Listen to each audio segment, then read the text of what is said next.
Okay, so I was planning on uploading another hot takes video yesterday as a part 2 from the first one, but I wasn't able to get it completed until the evening, and I figured I would hold off until uploading it today since most of my viewers aren't watching late at night on a Wednesday. But hey, there's nothing wrong with a hot takes video on a Thursday as well, so feel free to check out my Bulls hot takes video from yesterday, which I'll leave linked in the description as well, and it'll be in the first video on the end screen of this one. So I'll flip it over now to the recording from last night. So guys, before I had so many hot takes this past week, as well as more hot takes that came out from earlier in the video that I had from this morning, I wanted to make a second video of all of the additional takes that you guys had, but keep the takes coming as I'll be sure to include some of these for next week's hot takes video as well. So what's going on, everyone? You are listening to Bull Central here. Hope you're all doing well. Let's pick us up where we left off, and this hot take comes to us from Dom Wilson. Is it a hot take to say I'd trade Zach for Coby in an instant? Or if they want Lauri in a sign and trade with like Coby and Patrick, I'd probably do that too.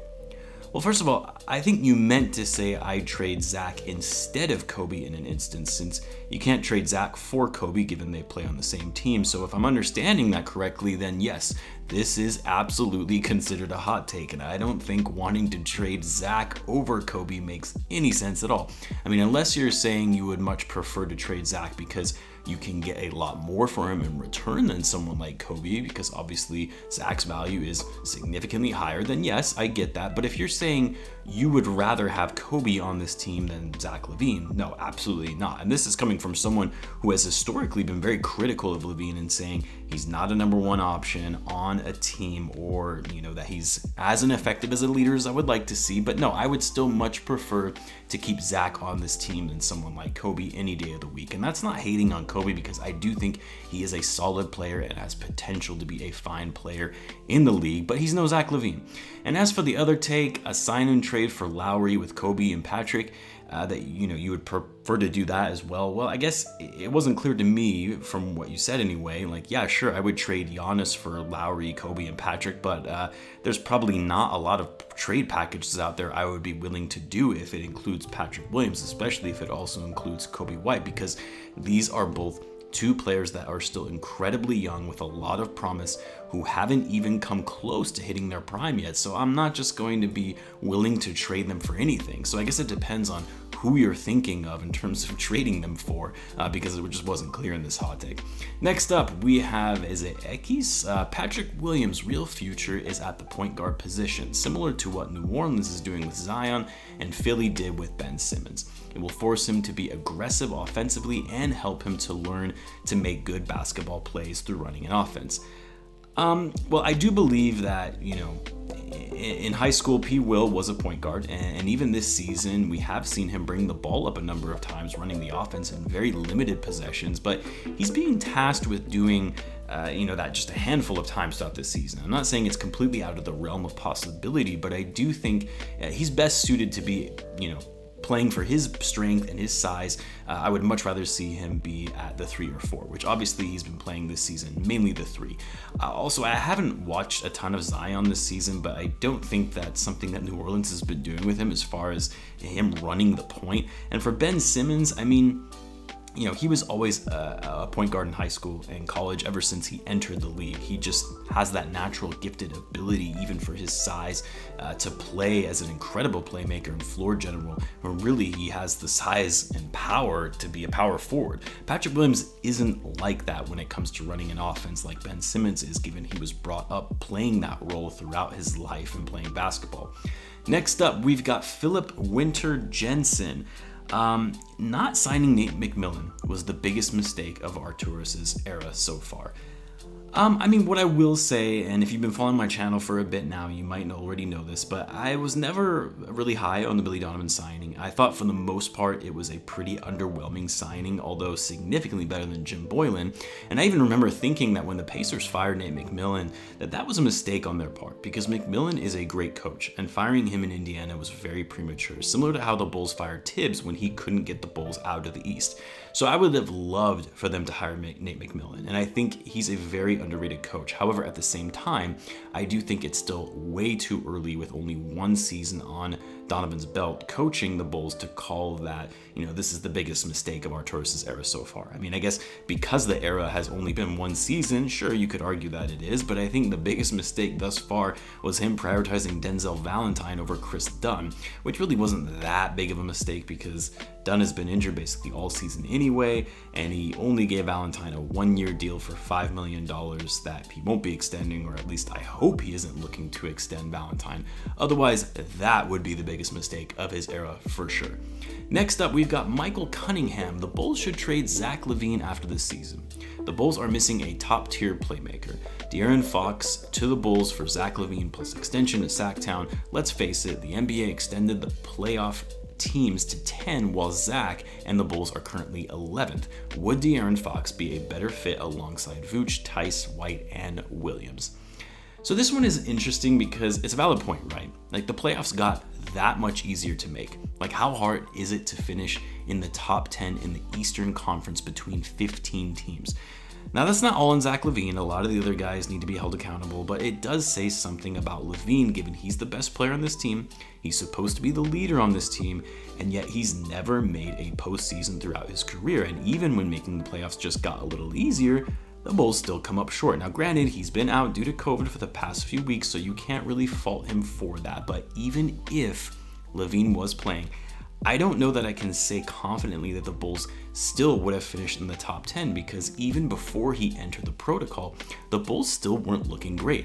I mean, the night before he entered the protocol, the Bulls lost to the Magic at home, a team that is tanking. Zach Lavine played in that game. So I do agree that the Bulls are missing a top-tier playmaker. I don't think anyone would disagree with that. I'm not sure Fox is the answer for that, though, but he's a hell of a player, a great scorer, a decent passer, and he's very young and likely hasn't even hit his prime yet.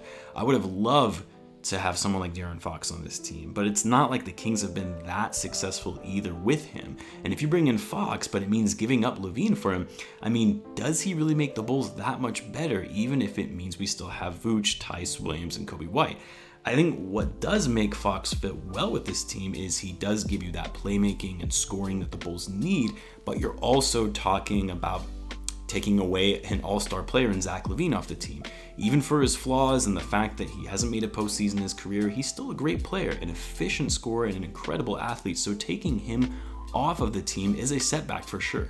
What I will say though is, this is going to be an interesting year for Zach Lavine because he's going to be playing on an expiring contract. His trade value will still be at an all-time high, and if he gives any indication to the Bulls front office that he's walking in free agency, the Bulls should absolutely look to trade him to get some kind of value for him in return. You can't let a guy like Zach Lavine walk for nothing when his trade value is high. But anyway, I get what you're saying. I mean, Lavine is a valuable player, and the Bulls are going to have to decide, do you continue building around him and be willing to cough up a max contract because he's going to command a max contract, or do you look to trade him not to rebuild, but rather to get another big piece that fits something the Bulls need, obviously a playmaker being one of them. Next up, we've got Big Reese. Bulls get the number 1 pick of this year's draft, and they use that pick along with some personnel to target Ben Simmons in a trade. Ooh, I like where your head is at, Big Reese. I mean, for any of you who've been following the channel for a while now, you know I am very high on Ben Simmons. I know a lot of people aren't fans of Ben Simmons. I know he has his flaws, but he fits so many areas for what the Bulls need. Simmons, yes, he obviously cannot shoot. It's a big issue for him, especially in today's NBA. That's a big issue. But when you already have great shooters who can spread the floor, and Vucevic, Lavine, and Coby White, you could even add Markkanen on that potentially if he remains on the team. So the Bulls have shooting. Ben Simmons wouldn't be expected to provide that. What he would bring is exactly what the Bulls need in playmaking, a floor general, and elite defense. So I mean, first of all, the Bulls would have to get incredibly lucky to get the number 1 pick, but man, securing that number 1 pick and, like you said, a couple more pieces potentially in a trade package for Ben Simmons. Now, granted, if the Sixers make it out of the East or even win the championship for that matter, then this isn't happening because why would they trade Simmons at that point? But now if they bomb again in the playoffs and that power struggle and dynamic between Embiid and Simmons becomes even more evident, then the Sixers might be listening for trade offers from Simmons for sure. Now, the only other thing is though, if the Bulls get lucky and get that number 1 pick, which presumably would be Cade Cunningham, he has the potential to be a generational talent. Now, of course, he might not pan out, so it's definitely a gamble on letting a number 1 pick like that go, even if it is for an established player like Ben Simmons. But given the Bulls traded for a 30-year-old Vucevic, Lavine is 26, Ben Simmons is 24, you kind of have to go all in and accelerate that win now timeline. I would love the take though, although it is more of a pipe dream than anything else since the Bulls' chances at the number 1 pick are very low at this point. Let's do one more. This one is from Tyke Perk. I'll say it again, you deserve more subs than you've got. Hot take, the Bulls will pursue Anthony Davis and that will result in trading Coby, Lauri, and or Lavine. Well, first of all, you're too kind, my man, on the comments. I do appreciate the support though. Now, as far as your hot take, well, a lot of it depends on what happens this postseason for the Lakers. Do they bomb and get bounced out of the first round because LeBron has been a bit banged up, and same with Anthony Davis, of course, or do they make another run and say win a title? Because if they win a title, the Lakers aren't trading him. If they have a bad postseason, or say Anthony Davis underperforms, it's possible they could trade for him, but such a small chance because look, they signed him to a 5-year extension, max contract extension, with the idea that he's the future of the franchise when LeBron goes off into the sunset in retirement, which he's 36, so one would think his time left in the NBA is limited, but you never know with that guy because the dude is a freak of nature and never ages, it seems. But in the unlikely event the Lakers look to trade Anthony Davis, or they start listening to trade offers for him, I don't think the Bulls have a trade package that is enticing enough for the Lakers to bite on. First of all, the offer would have to include one of Lavine or Vucevic just to make the money work. Second, I don't think that, either of those guys are attractive enough to the Lakers to move on from someone like AD. The other thing is that the Bulls don't have that many other trade chips. They don't have any of their draft picks, or many of them anyway, since they traded to the Orlando Magic.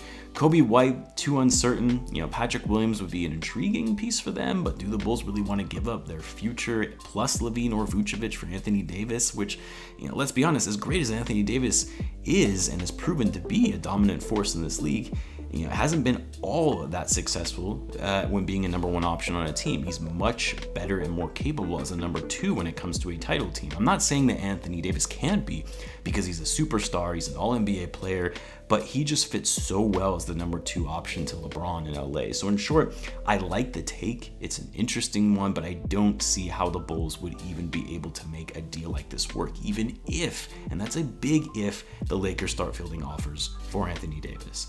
I'll end it there for now though, guys. Feel free to leave your hot takes in the comments below. Be sure to subscribe if you're a Bulls fan, as I post daily Bulls content. Thanks again for tuning in, guys, as always, and I will catch you in the next one.